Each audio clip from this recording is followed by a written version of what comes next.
Hi guys, myself Seema Seljanan. Thanks to come to my channel Sai Basics.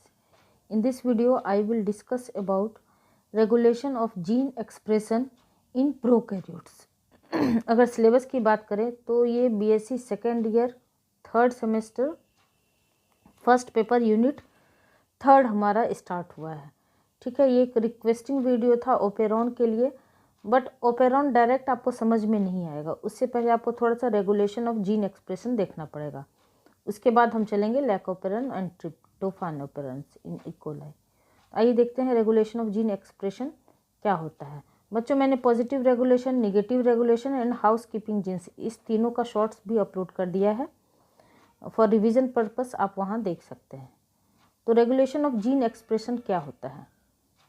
किसी चीज़ को regulate करना, जैसे कि घर में जब आप फैन, गर्मी लगती है तो आप फैन ऑन करते हैं, और जब आपको ठंडी लगती है तो फैन ऑफ करते हैं। तो ये क्या हो गया? एक तरह का रेगुलेशन हो गया। तो prokaryotic gene regulation is accomplished by gene regulatory proteins located near the beginning of transcription units. Prokaryotic gene regulation किसके द्वारा अकम्प्लिश्ड होता है? तो जीन रेगुलेटरी प्रोटीन्स के थ्रू, जो कहाँ लोकेटेड होता है?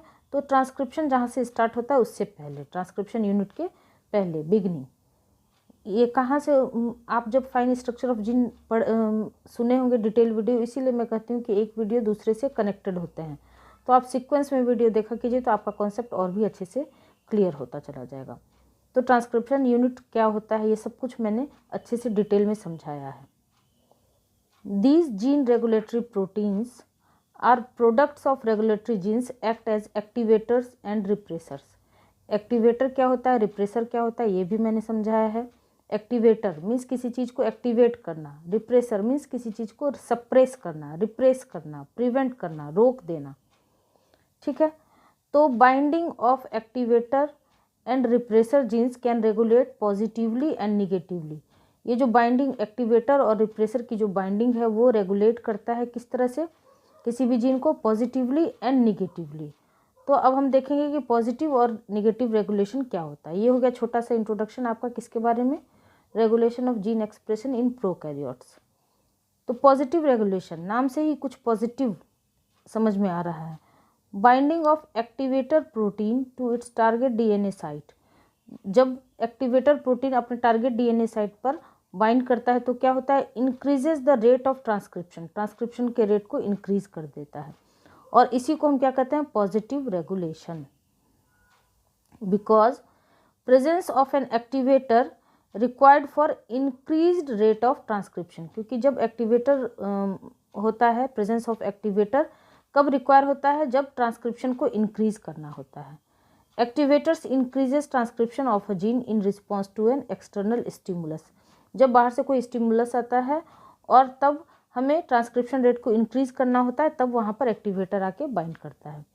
Activator turns a gene on, और एक्टिवेटर क्या करता है? जीन को ऑन कर देता है। कैसे करता है अभी हम डायग्राम के हेल्प से भी समझेंगे।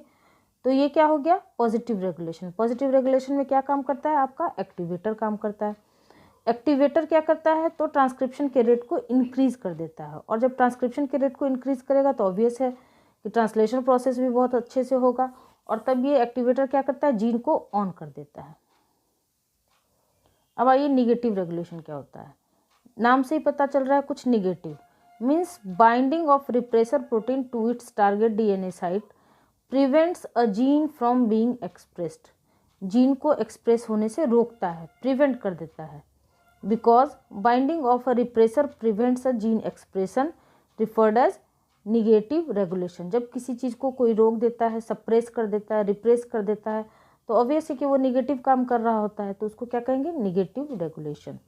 Repressors are proteins that suppress transcription of a gene in response to external stimulus. Means बाहर से अगर कोई एक्सटर्नल स्टिमुलस आता है तो उसको फिर रोकना भी जरूरी होता है। तो रिप्रेसर क्या करता है? Repressor are proteins that suppress transcription, transcription को सप्रेस कर देता है कि अब काम हो गया, अब तुम काम को बंद करो, रोक दो। तब रिप्रेसर क्या करता है? Repressor keeps a gene of, और रिप्रेसर क्या करता है? जीन को ऑफ कर देता है। ठीक हो गया।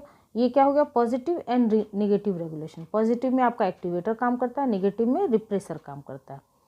अब ये पॉजिटिव और निगेटिव रेगुलेशन तो समझ में आ गया है। एक टर्म होता है हाउस कीपिंग जीन। ये हाउस कीपिंग जीन क्या होता है, तो कुछ जीन ऐसे होते हैं जो कि हमेशा एक्टिव होते हैं। मैंने इससे पहले शॉर्ट्स में भी बताया, अगर एनालॉजी की बात करें तो घर में मम्मी, बड़ी बहन, कुछ ऐसे कैरेक्टर होते हैं जो हमेशा एक्टिव होते हैं, हर एक तरह के फंक्शन परफॉर्म करते हैं। ठीक है, तो एनालॉजी के हेल्प से अगर आप कोई चीज़ कंपेयर करके पढ़िएगा तो फिर आपको अच्छे से कॉन्सेप्ट क्लियर होगा। Some genes are very important to the life of the cell. Mummy कितना इंपॉर्टेंस रखती है आपके लाइफ में, ठीक उसी तरह हाउस कीपिंग जीन्स भी बहुत इंपॉर्टेंस रखता है। Hence they remain active at all times, वो हमेशा एक्टिव होते हैं। Thus their expressions occur constitutively, उसका एक्सप्रेशन लगातार, कॉन्स्टिट्यूटिवली मीन्स होता है लगातार, बिना थके, बिना रुके।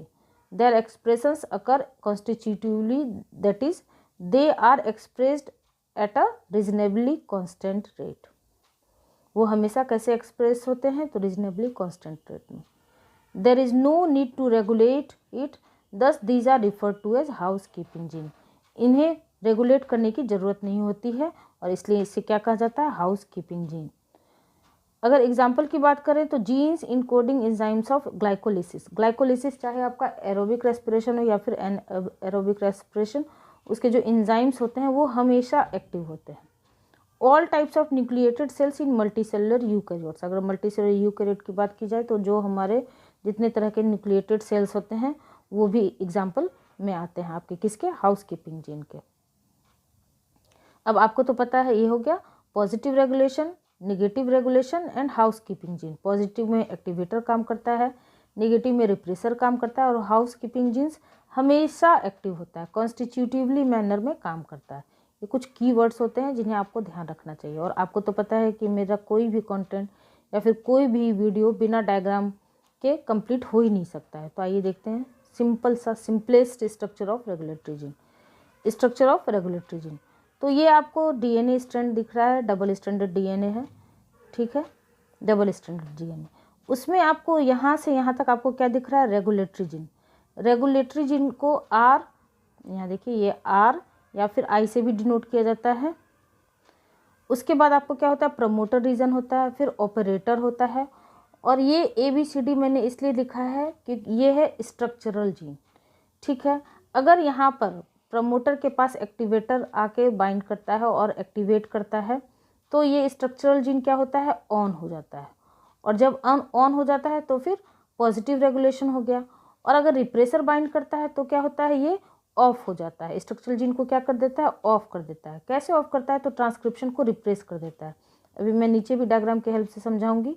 ये हो गया आपका simplest structure of regulatory gene. पहले regulatory gene, then promoter, then operator, then structural gene. Structural gene में मैंने ABCD क्यों लिखा है, क्योंकि आपको ओपेरॉन में लैक ओपेरॉन भी पढ़ना है और ट्रिप्टोफैन ओपेरॉन भी पढ़ना है। दोनों का स्ट्रक्चरल जीन अलग अलग होता है। तो जब हम लैक पढ़ेंगे तो उसमें कौन सा स्ट्रक्चरल जीन काम करेगा, और जब हम ट्रिप्टोफैन ओपेरॉन पढ़ेंगे तो उसमें कौन सा स्ट्रक्चरल जीन काम करेगा, उस हिसाब से हम देखेंगे। ये तो हो गया सिंपलेस्ट डायग्राम आपका किसका, रेगुलेटरी जीन का। अब अगर पॉजिटिव रेगुलेशन हो रहा है तो आपको दिख रहा है यहाँ लेफ्ट साइड, ये पॉजिटिव जीन रेगुलेशन अगर है तो ये एक्टिवेटर यहाँ पर प्रमोटर के पास आके नियर बाई प्रमोटर बाइंड करता है और ये क्या करता है, ट्रांसक्रिप्शन को होने देता है। और जब ट्रांसक्रिप्शन बढ़ेगा तो स्ट्रक्चरल जीन क्या हो जाता है, ऑन हो जाता है, इंक्रीज रेट ऑफ ट्रांसक्रिप्शन होने लगता है। अभी हमने आपको समझाया भी, ये हो गया डायग्रामेटिक रिप्रेजेंटेशन और वो थ्योरेटिकल प्रेजेंटेशन। और निगेटिव जीन रेगुलेशन क्या होते हैं, तो निगेटिव जीन रेगुलेशन में आपको रिप्रेसर बाइंड कर जाता है, कहाँ पर, प्रमोटर के पास। ये ट्रांसक्रिप्शन को आगे बढ़ने ही नहीं देता है। तब क्या होगा, स्ट्रक्चरल जीन ऑफ हो जाता है। और जब स्ट्रक्चरल जीन ऑफ होगा तो क्या होगा, डिक्रीज रेट ऑफ ट्रांसक्रिप्शन होता है। ये हो गया आपका diagrammatic presentation structure of regulatory gene. बच्चों ये जितना सिंपलेस्ट वे में मैं आपको समझा सकती थी वो मैंने समझाया।